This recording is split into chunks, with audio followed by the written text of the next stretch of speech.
नमस्कार, आप ABJ news देखने की शुरुआत कर चुके हैं। मेरा नाम है राजा झा।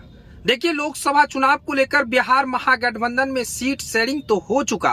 महागठबंधन के तमाम दलों को सीट शेयरिंग का जो लोकसभा चुनाव को लेकर था वो अब क्लियर हो गया है। बिहार में अगर बात करें तो सबसे ज्यादा आरजेडी लोकसभा चुनाव लड़ेगी, उन्हें 26 सीट मिला है। लेकिन अन्य पार्टी की अगर बात करें तो कांग्रेस को भी 9 सीट दिया गया है। बाकी के सभी पार्टी को 2, 3 और 5 करके सीट मिला है। लेकिन इसी लोकसभा चुनाव में अगर किसी को झटका लगा है तो वो 2 शख्स है। आज हम 2 शख्स की चर्चा करेंगे जो इस लोकसभा चुनाव में सबसे बड़ा झटका लगा है। सबसे पहला शख्स की नाम लेंगे पप्पू यादव का। देखिए, पप्पू यादव कांग्रेस के प्रति हर समय समर्पित रहते थे। चाहे वो जब उनकी पार्टी जन अधिकार पार्टी हो, उस समय भी कांग्रेस की वो हर समय साथ देने का बात कहा करते थे। लेकिन कांग्रेस हो या फिर महागठबंधन के लोगों ने पप्पू यादव को पूर्णिया सीट को लेकर बड़ा झटका दिया है। दूसरा शख्स का नाम है कांग्रेस के ही नेता कन्हैया कुमार का। कन्हैया कुमार को बेगूसराय से चुनाव लड़ना था, इसकी तैयारी भी कर रही थी। हालांकि कन्हैया कुमार पूर्व से भी चुनाव लड़ चुके हैं, लेकिन इस बार भी कन्हैया कुमार को लेकर वहां की जनता लगातार कयास लगा रहे थे। लेकिन कन्हैया कुमार को भी महागठबंधन ने बड़ा झटका दे दिया है।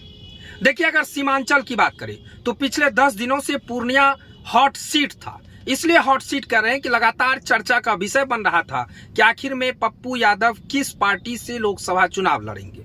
लेकिन इसी बीच आरजेडी के प्रमुख लालू प्रसाद यादव ने अपनी पार्टी को कैंडिडेट यानी अपनी पार्टी से टिकट लड़ाने का ऐलान पूर्णिया लोकसभा से कर दिया। यानी आरजेडी के उम्मीदवार को पूर्णिया लोकसभा में उतार दिया।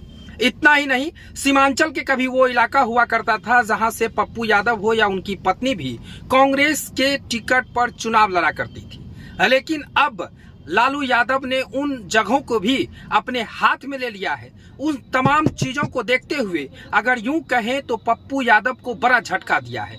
लालू यादव ने सिर्फ पप्पू यादव को ही नहीं बल्कि कांग्रेस के नेता कन्हैया कुमार को भी बड़ा झटका देने का काम किया है। देखिए, पप्पू यादव हर समय कहा करते थे कि हम चुनाव लड़ेंगे, कांग्रेस से चुनाव लड़ेंगे। अपनी पार्टी को विलय कर दिया और जन अधिकार पार्टी के राष्ट्रीय अध्यक्ष थे। उसके बाद वो अपनी पार्टी को कांग्रेस में विलय करने के बाद वो कांग्रेस से चुनावी मैदान में उतरने का लोग कयास भी लगा रहे थे। लेकिन आज महागठबंधन की तरफ से जिस तरह से सीट शेयरिंग का मामला क्लियर हुआ, ये अब पूर्णिया लोकसभा सीट अगर कहें तो वो आरजेडी के खाते में चला गया है। सुपौल की बात करें तो जहां से पप्पू यादव हो या फिर उनकी मैडम रंजीता रंजन भी कांग्रेस से चुनाव लड़ा करती थी, लेकिन अब वो भी सीट आरजेडी के खाते में चला गया है। देखिए, सबसे बड़ी बात क्या है कि पप्पू यादव को बड़ा झटका लगा है। ऐलान होने के बाद पप्पू यादव के कार्यकर्ता पूर्णिया में अगर कहें तो जमकर विरोध भी किया है। पप्पू यादव के कार्यकर्ता खूब विरोध प्रदर्शन किए, धरना प्रदर्शन किए, तमाम तरह की बातें हुई।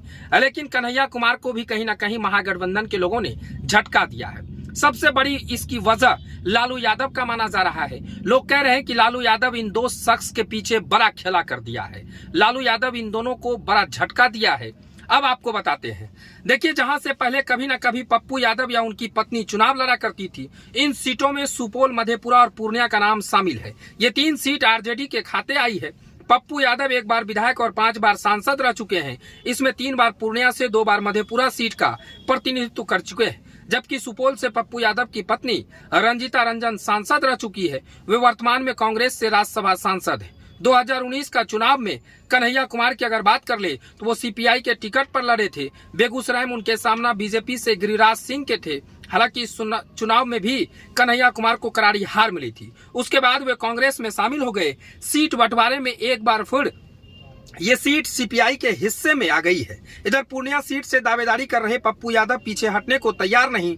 उन्होंने सीट शेयरिंग का ऐलान से पहले ही एक्स पर पोस्ट किया और लिखा, सीमांचल कोसी जीतकर देश में कांग्रेस सरकार बनाएंगे, पूर्णिया में कांग्रेस का झंडा लहराएंगे, राहुल गांधी जी को प्रधानमंत्री बनाएंगे।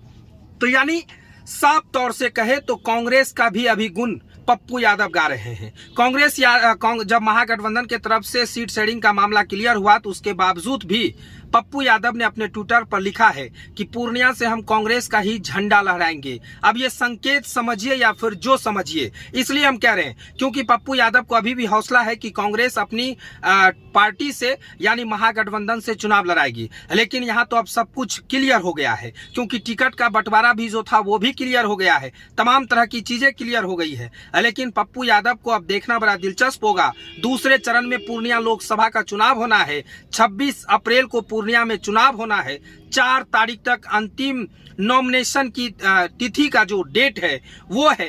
ये देखना बड़ा दिलचस्प होगा कि पप्पू यादव कांग्रेस से इस्तीफा देकर निर्दलीय चुनाव लड़ेंगे या फिर कहीं और शिफ्ट हो जाएंगे। ये भी एक बड़ा देखना दिलचस्प होगा। फिलहाल ये खबर आपको कैसा लगा कमेंट सेक्शन में बताएं। तब तक के लिए धन्यवाद।